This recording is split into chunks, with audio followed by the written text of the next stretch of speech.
یہ بلا مقصد سارا کچھ دیکھیں نا. اگر اتنا ہی معاملہ تھا کیا سپریم کورٹ کو سلو موٹو لے کے یہ سارے کے فرانزک نہیں کرانے تھے؟ بات سن لیں, سارا کچھ ہونا چاہیے اس ملک میں, بہت کچھ ہونے والا ہے. ان کو جتنی دیر تک دیکھیں, الزام لگانا بڑا آسان کام ہے. اس ملک میں جو ہے مقدمے بازی اسی وجہ سے ہوتی ہے کہ جو جھوٹا 25 سال بعد بھی قرار پاتا ہے اس کو بھی سزا نہیں ملتی. اگر اس کے خلاف وہی سلوک کیا جائے جو اس ملزم نے بھگتا ہے تو میرا خیال ہے کہ آئندہ سے وہ کبھی کوئی ایسی جرت نہ کرے.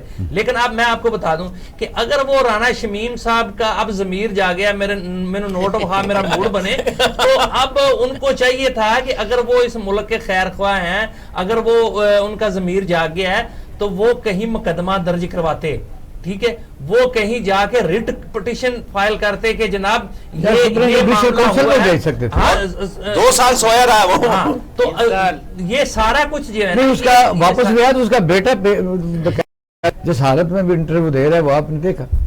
یہ تو سارا, مجھے تو معاف کیجئے گا, یہ سارا کچھ جو ہے نا وہ پاگلوں کا خاندان لگتا ہے, اور ہم اس ملک میں تماشا بنے ہوئے ہیں, جس کا جو منہ اٹھاتا ہے اس ملک. اس نے کہا گانا سنانے کی فرمائش کر. اب آپ یہ بتائیں اقبال شاہ صاحب, آپ تو خود سرکاری ملازم رہے, نوٹری پبلک کی کوئی اوقات ہے؟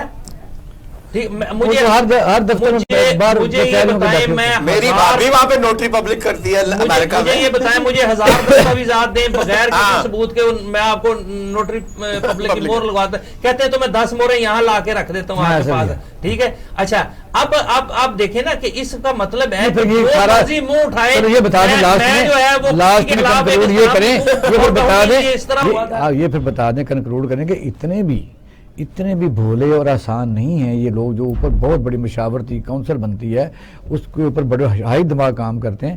یہ بلا وجہ تو چیزیں جو ہیں آپ اس کو بالکل بلا وجہ تھوڑا نواز شریف کا نوٹری پبلک کرتا ہے. میں آپ کو بتاتا ہوں کہ جس طرح میں نے پہلے کہا نا کہ اس سارے کام کا, اس سارے معاملات کا مقصد جو ہے نا وہ سیاست کرنا ہے اور گند ڈالنا ہے, ملک میں گند ڈالنا ہے. یہ گند ڈالنے کے لیے ساری چیزیں کی جا رہی ہیں, اور اس کے لیے ابھی اور ہمیں توقع ہے کہ یہ گند چونکہ اب شروع ہو گیا نا. اب دیکھیں کہ جب کسی کو, ان کو بہت زیادہ امیدیں تھیں ایوان سے کہ اس بار جو ہے نا ہم ایوان میں قانون سازی رکھوا لیں گے اور اس حکومت کو چلتا کریں گے, عدم اعتماد کی بھی انہوں نے تیاری کی تھی, وہ ان کے غبارے سے نکل گئی ہوا. اب وہ اس قسم کے ڈکوسلے کر کے تو وہ عوام کو کسی اور طرف لگانا چاہتے ہیں, یہ کنفیوز کرنا چاہتے ہیں. یہ بہت شکریہ, پینل کا شکریہ ادا کرتا ہوں. ناظرین, آپ نے ہمارا پروگرام دیکھا سنا. عوام کے مسائل سے کسی کو کوئی غرض نہیں ہے. بجلی مہنگی ہو رہی ہے, اس کی ریزن کیا ہے یہ بھی آپ ڈھونڈتے رہیں. بیڈ گورننس ہے وہ آپ ڈھونڈتے رہیں. مولانا فضل الرحمان نے پشاور میں جلسہ کیا, لوگ کہتے ہیں لوگ اتنے زیادہ نہیں تھے, لیکن بہرحال وہ اپنی ضد پر ڈٹے ہوئے. مالا کنڈوین سے مدرسوں کے طالب علموں کو لے کے اسلام آباد پر جلگار کرنے کے لیے دوبارہ آ رہے ہیں. مسائل وہیں ہے کہ دریا کو اپنی موج اور توگیانیوں سے کام. یہ سب غریب لوگ, بڑے بڑے لیڈر جو ہیں یہ سب غریب ہے, پتہ نہیں کون سی چیز ان کی کھو گئی ہے, تو جس کو یہ ڈھونڈنے کے لیے عوام کو پریشان کر رہے ہیں. آپ اپنے اہل خانہ کا خیال رکھیے گا. پاکستان زندہ باد.